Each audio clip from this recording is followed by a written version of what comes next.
ಧನುಸು ಲಗ್ನ ಧನುಸು ರಾಶಿಯ ಮಹನೀಯರಿಗೆ ನಮಸ್ಕಾರ. ನೀವು ತುಂಬ ಕಾತುರತೆಯಿಂದ ಕಾಯ್ತಾ ಇದ್ದೀರಾ. ಬೇರೆ ರಾಶಿಯ ವಿಡಿಯೋಗಳಲ್ಲಿ ಕಮೆಂಟ್ಸ್ ಹಾಕಿದ್ದೀರಾ. ಸ್ಪೆಷಲಿ ಈ ಕಾಂಪಿಟೇಟಿವ್ ಎಕ್ಸಾಮ್ ಬಗ್ಗೆ ಸ್ವಲ್ಪ ತಿಳಿಸ್ಕೊಡಿ, ಅರ್ಜೆಂಟ್ ಇದೆ ಅಂತ. ನಾನು ನೇರವಾಗಿ ಆ ವಿಚಾರಕ್ಕೆ ಹೋಗ್ತೀನಿ.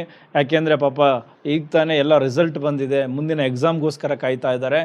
ಸೊ ಈಗ ಮೇ ತಿಂಗಳು ತುಂಬ ಚೆನ್ನಾಗಿದೆ. ಈಗಲಿಂದನೇ ನೀವು ರೆಡಿಯಾಗಿ. ಏನಕ್ಕೆ ಅಂದರೆ ನಿಮ್ಮ 6ನೇ ಮನೆಗೆ ರವಿ ಮತ್ತು ಬುಧನ ಸಂಚಾರ ಆಗುತ್ತೆ. ಭಾಗ್ಯಸ್ಥಾನದ ಅಧಿಪತಿ ರವಿ 6ನೇ ಮನೆಗೆ ಬರ್ತಾರೆ. ಜೊತೆಗೆ ಕರ್ಮ ಮತ್ತು 7ನೇ ಸ್ಥಾನದ ಅಧಿಪತಿ ಬುಧ ಕೂಡ ರವಿಯ ಜೊತೆ ಇರ್ತಾರೆ. ಬುಧಾದಿತ್ಯ ಯೋಗ ಕ್ರಿಯೇಟ್ ಆಗುತ್ತೆ. ಬುಧ ಬುದ್ಧಿಗೂ ಕಾರಕನಾಗಿದ್ದಾನೆ.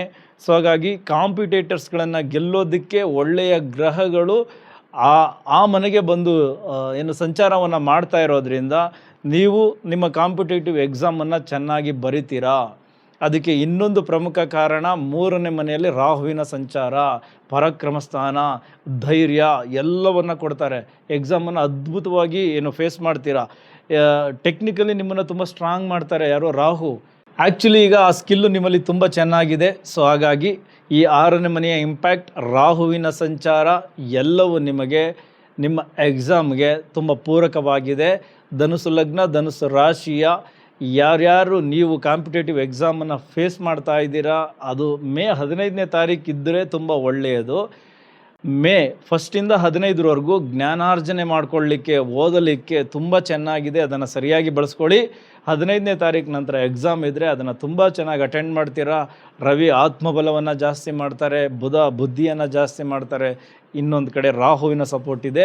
ನಿಮ್ಮ ಎಕ್ಸಾಮ್ ಚೆನ್ನಾಗಾಗುತ್ತೆ. ನಿಮ್ಮ ಕಾಂಪಿಟೇಟರ್ಸ್ಗಳನ್ನು ಸೋಲ್ತೀರಾ, ನಿಮಗೆ ಒಳ್ಳೆಯ ಅಂಕ ಬರುತ್ತೆ. ಇಲ್ಲಿಂದನೇ ಯಾರ್ಯಾರು ಕಾಂಪಿಟೇಟಿವ್ ಎಕ್ಸಾಮ್ ಬರಿತಾ ಇರ್ತೀರಾ ಎಲ್ಲರಿಗೂ ಆಲ್ ದ ಬೆಸ್ಟ್. ಒಳ್ಳೆಯದಾಗಲಿ.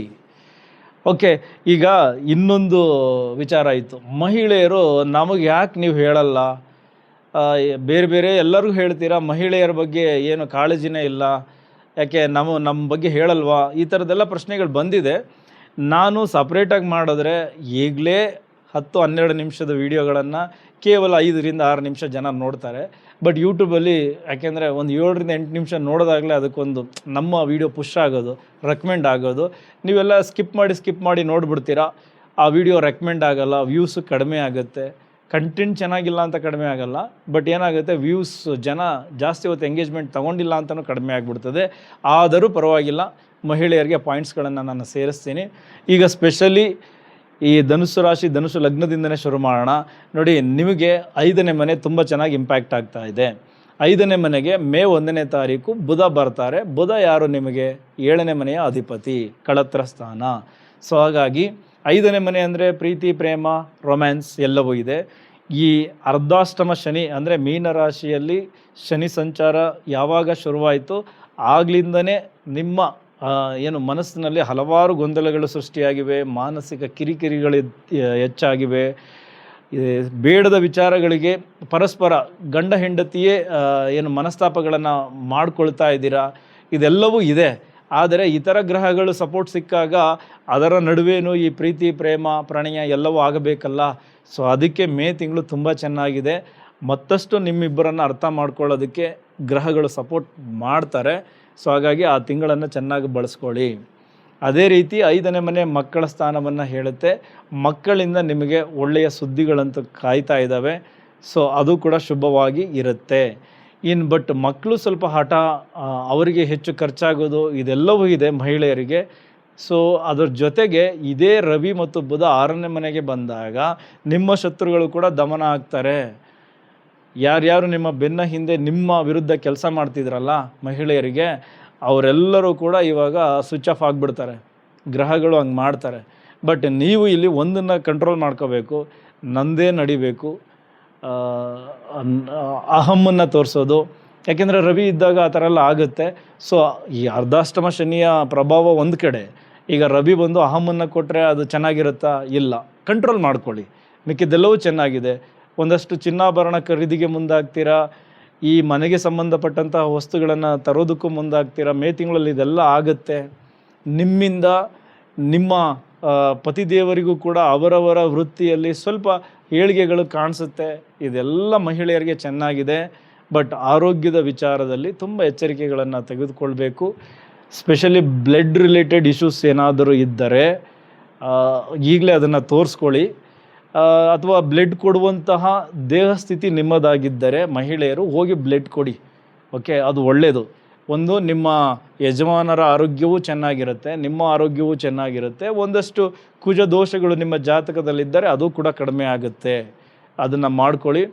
ಅದು ಬಿಟ್ಟರೆ ಶುಕ್ರ ನಿಮಗೆ 6ನೇ ಮನೆಯಲ್ಲಿ ಸಂಚಾರ ಮಾಡ್ತಾ ಒಂದಷ್ಟು ಈ ಸ್ತ್ರೀ ರೋಗಕ್ಕೆ ಸಂಬಂಧಪಟ್ಟ ವಿಚಾರಗಳಲ್ಲಿ ನಿಮಗೆ ತೊಂದರೆಗಳನ್ನು ಕೊಡಬಹುದು. ಅದ್ರ ಕಡೆಯೂ ಕೂಡ ಎಚ್ಚರಿಕೆ ಇರಿ. ಬಟ್ 7ನೇ ಮನೆಗೆ ಹೋದಾಗ ಸ್ವಲ್ಪ ಅದೇ ನಾನು ಹೇಳಿದ್ನಲ್ಲ, ಎಲ್ಲ ವಸ್ತುಗಳು ನಿಮ್ಮ ಮನೆಗೆ ಬಂದು ಸೇರೋದು ಅಥವಾ ನಿಮ್ಮ ಯಜಮಾನರೇ ನಿಮ್ಗೊಂದಷ್ಟು ದುಡ್ಡು ಕೊಡೋದು, ಇದನ್ನೆಲ್ಲ ಮಾಡ್ತಾರೆ.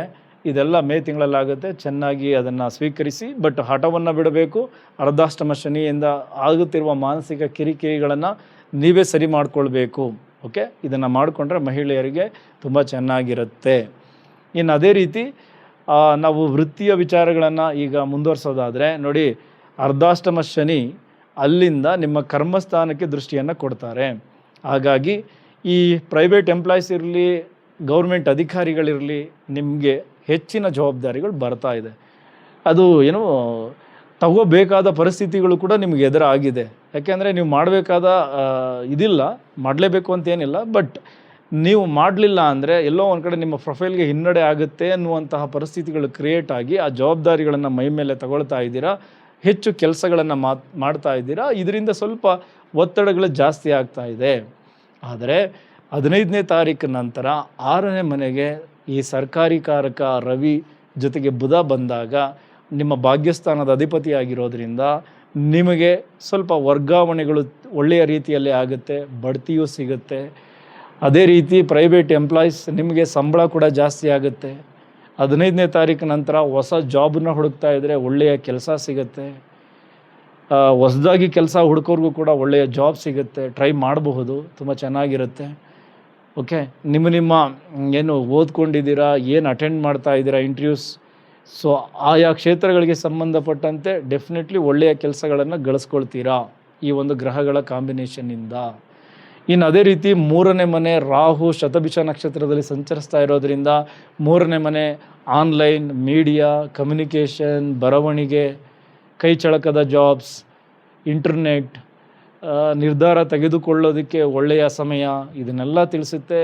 ಯಾಕೆಂದರೆ ರಾಹು ನಿಮ್ಮನ್ನು ಟೆಕ್ನಿಕಲಿ ಸ್ಟ್ರಾಂಗ್ ಮಾಡಿದ್ದಾರೆ. ಈಗ ನೀವೇನು ಡಿಸಿಷನ್ ತಗೊಳ್ತಾ ಇದ್ದೀರಾ ಅದೆಲ್ಲವೂ ಈಗ ಕಾರ್ಯರೂಪಕ್ಕೆ ಬರುತ್ತೆ.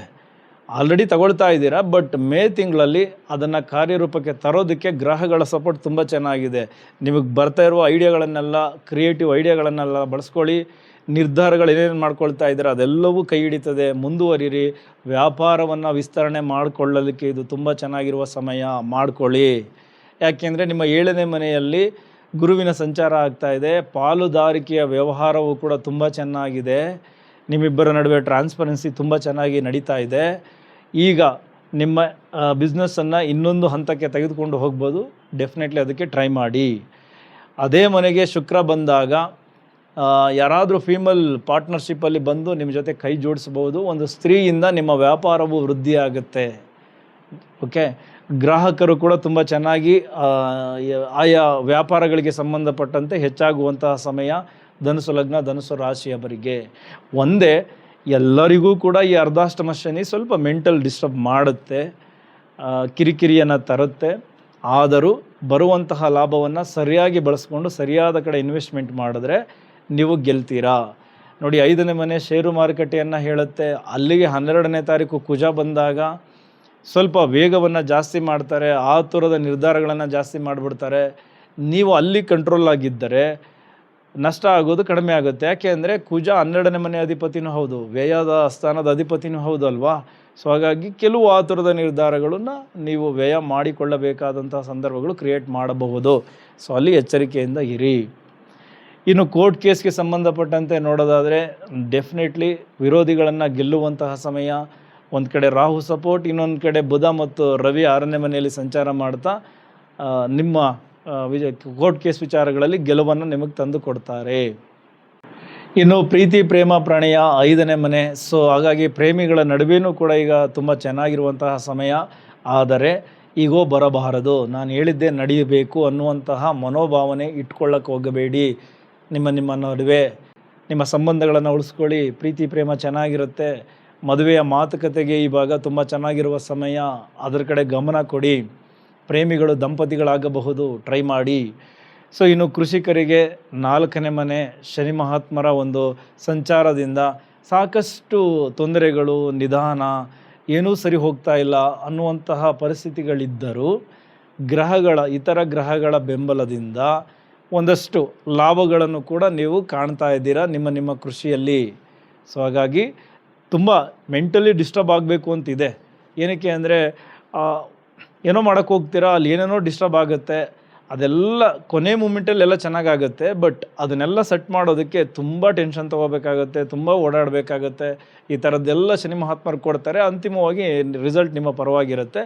ನೀವು ತಾಳ್ಮೆಯನ್ನು ಕಳ್ಕೊಬಾರ್ದು, ಮೆಂಟಲಿ ಸ್ಟ್ರಾಂಗ್ ಆಗಿರಬೇಕು. ಅದನ್ನು ಕಲಿಸೋದಕ್ಕೆ ಬಂದಿರೋದಲ್ವಾ, ಅದನ್ನು ಕಲ್ತ್ಕೊಂಡ್ರಾಯ್ತು. ಉಳಿದಂತೆ ಬಿಕ್ಕ ಎಲ್ಲ ಕ್ಷೇತ್ರಗಳಲ್ಲಿಯೂ ಕೂಡ ಧನುಸು ರಾಶಿ, ಧನುಸು ಲಗ್ನದವರಿಗೆ ತುಂಬ ಚೆನ್ನಾಗಿರುವಂತಹ ಸಮಯ. ಸರಿಯಾಗಿ ಬಳಸ್ಕೊಳ್ಳಿ. ಮದುವೆಗೆ ಟ್ರೈ ಮಾಡ್ತಾ ಇದ್ದರೆ ಡೆಫಿನೆಟ್ಲಿ ವಧು ವರ ತುಂಬ ಚೆನ್ನಾಗಿರುವಂತಹ ಹುಡುಗಿ, ತುಂಬ ಚೆನ್ನಾಗಿರುವಂತಹ ಹುಡುಗ ಖಂಡಿತ ಬರುತ್ತೆ. ಪ್ರೊಫೈಲನ್ನು ಆಯ್ಕೆ ಮಾಡ್ಕೊಳ್ಳಿ, ಮದುವೆಗೆ ಮುಂದಾಗಬಹುದು. ಲೇಟ್ ಮ್ಯಾರೇಜ್, ತುಂಬ ವರ್ಷಗಳಾಗೋಗಿದೆ, ಮದುವೆ ಆಗಿಲ್ಲ ಅಂದರೆ ನಿಮ್ಮ ದಶಾಭುಕ್ತಿಯಲ್ಲಿ 7ನೇ ಮನೆಗೆ ಸಂಬಂಧಪಟ್ಟಂತಹ ದಶ ಏನಾದರೂ ನಡೀತಾ ಇದ್ದರೆ, ಕುಟುಂಬ ಸ್ಥಾನಕ್ಕೆ ಕನೆಕ್ಟಿವಿಟಿ ಇರುವಂತಹ ದಶ ಏನಾದರೂ ನಡೀತಾ ಇದ್ದರೆ, ಗೋಚಾರದಲ್ಲೂ ಕೂಡ ಗ್ರಹಗಳ ಬಲ ಚೆನ್ನಾಗಿರೋದ್ರಿಂದ ನಿಮಗೂ ಕೂಡ ಮದುವೆಯ ಭಾಗ್ಯ ಬರಬಹುದು. ಸೊ ಹಾಗಾಗಿ ಎಲ್ಲ ರೀತಿಯ ವಿಚಾರಗಳಲ್ಲೂ ತುಂಬ ಚೆನ್ನಾಗಿರೋದ್ರಿಂದ ಈ ಒಂದು ಮೇ ತಿಂಗಳನ್ನು ತುಂಬ ಚೆನ್ನಾಗಿ ಬಳಸ್ಕೊಳ್ಳಿ. ಒಂದು ಹಠವನ್ನು ಬಿಡಿ, ನನ್ನದೇ ನಡಿಬೇಕು ಅನ್ನುವಂಥದ್ದನ್ನು ಬಿಡಿ, ಆತುರದ ನಿರ್ಧಾರಗಳನ್ನು ಬಿಡಿ, ತಾಳ್ಮೆಯನ್ನು ಕಲ್ತ್ಕೊಳ್ಳಿ. ಇಡೀ ತಿಂಗಳು ತುಂಬ ಚೆನ್ನಾಗಿರುತ್ತೆ. ತಲೆಗೆ ಬರುವ ಐಡಿಯಾಗಳನ್ನೆಲ್ಲ ಚೆನ್ನಾಗಿ ಬಳಸ್ಕೊಂಡು ನಿಮ್ಮ ಪ್ರೊಫೈಲನ್ನು ಇನ್ನೊಂದು ಹಂತಕ್ಕೆ ತೆಗೆದುಕೊಂಡು ಹೋಗಿ. ಇಲ್ಲಿವರೆಗೂ ವಿಡಿಯೋ ನೋಡೋದಕ್ಕೆ ಧನ್ಯವಾದಗಳು. ಮುಂದಿನ ವಿಡಿಯೋದಲ್ಲಿ ಮತ್ತೆ ಸಿಗೋಣ. Thank you very much.